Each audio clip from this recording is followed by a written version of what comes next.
Hey there Robloxia. Merry Christmas to everybody. This is an emergency broadcast. Due to the severe blizzard and high winds last night, half of Robloxia is currently experiencing power outages. If you're without electricity, use a generator safely to restore power when possible. As well, we inform you that an even stronger snowstorm is approaching tonight. It'll bring heavier snow, colder temperatures, and stronger winds.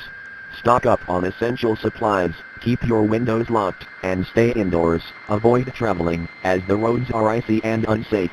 Additionally, the Roblox's mall and ski resort have been closed indefinitely due to recent incidents involving unknown creatures seen near the mentioned areas. Authorities are still investigating, so remain cautious.